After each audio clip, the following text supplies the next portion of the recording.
going on this. All right.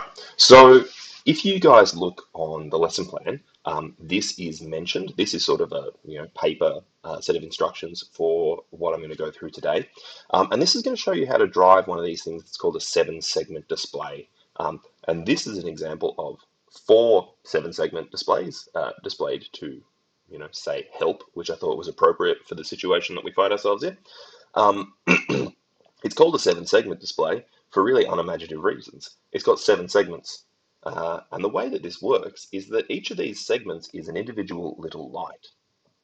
And you can turn these lights on and off.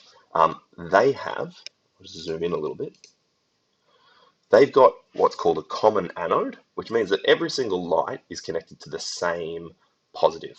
And so if you supply the common anode, this thing, with plus 5 volts, then every single light has a positive voltage on one end of it. And then to actually turn on the individual lights, every segment, so these segments have letters A, B, C, D, E, F, G, every single segment has a what's called a cathode, and that's just the negative end, right? And so if you connect the cathode to something that is at 0 volts, and sometimes we call this ground, then you can have a current flow from positive through that individual light and out to ground. And so by switching different segments on and off, you can display different numbers, and that's basically how they work. Now, what I would like you guys to do today, if you feel like it and you finish the other Tinkercad tutorials, is to rig something up that looks like this. Now, there's a picture of that on that sheet that I mentioned, which is up on the online sort of learning portal.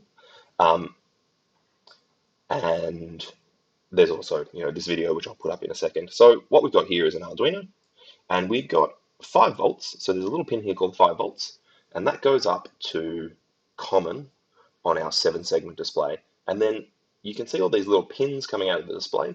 They're all lettered. So we've got A, B, C, we skip common, D, E, F, and G. And each of these is connected to a pin. Now, I've tried to be as logical as I can about this. So segment A is connected to 0, segment B is connected to 1, blah, blah, blah, all the way up to 6. And these are all connected through a resistor that is set to 220 ohms. And that resistor is there because if you were running this in real life and you didn't have a resistor there, you'd get too much current and you would damage your Arduino. And this thing would probably go pop and it wouldn't work anymore. So that would be no good. So we just chuck a resistor in there to sort of limit that current. And then how we work this thing, right? Instead of having a physical switch, you can set all of these pins so that they work as a little electronic switch. And what you've probably seen, if you've been powering LEDs before, is that you've used these pins as actually like a positive. So you've used them to sort of power something by having the pin turn on and connecting the other thing to ground.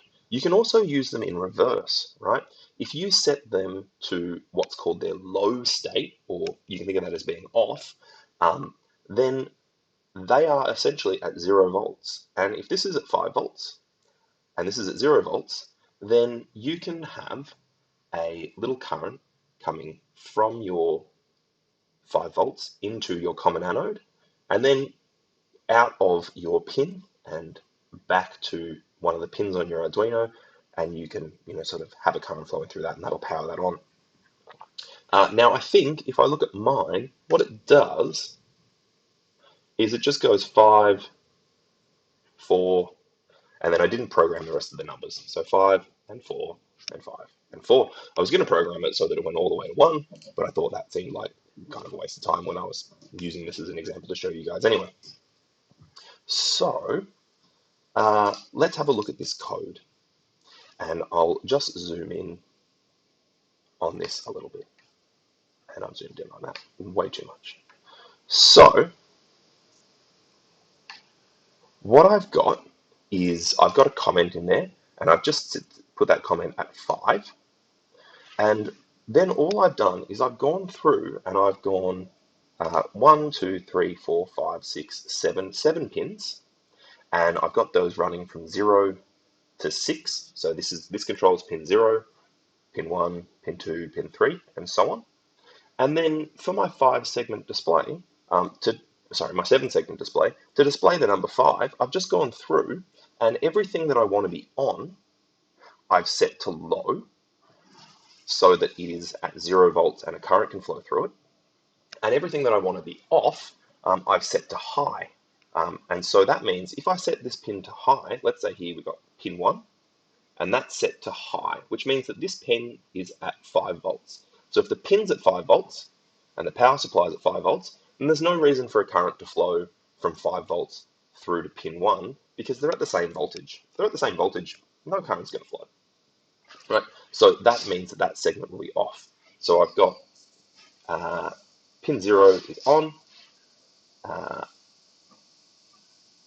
pin 1 is off, pin 2 is on, pin 3 is on, pin 4 is off, pin 5 is on, and pin 6, which is this one in the middle, which is G, that one's on as well. And so when you turn it on, that's going to show you a 5. And then from there, once I've done that, I actually just grabbed that and copied it because I don't like doing, the same thing again and again and again. I like to be as efficient as I possibly can. So from here, I went, just copied it. I threw in a block that made it wait for a second, and you can find those just in control. And then I made one, pasted that in, and made a comment that was 4. And then I just changed the highs and lows so that I would show a 4. And then because this code runs in a loop, I also had to put a wait block in here. Because what that means is it's going to show a 5, and then it's going to do that for a second. And then it's going to show a 4, and it's going to do that for a second. If you didn't have that wait block in there, then it would show the 4, but it would show it so quickly and then jump back to the 5 that you'd never even see it. So it's important to do something like that, put in a wait time at the end of that. So what I thought you could do with that is you could either make a countdown timer, so something that counts down from 3 to 1 to 0 or 5 to 0, whatever you'd like. Alternatively, if you wanted to use this to make this into sort of an eye that actually sort of gestures, so maybe it blinks, so you could make it so that it goes from being just the outer segments on to being these 5 segments down the bottom on, then that's another use for these sort of things. And I've seen them used in like little displays and stuff as eyes and things like that.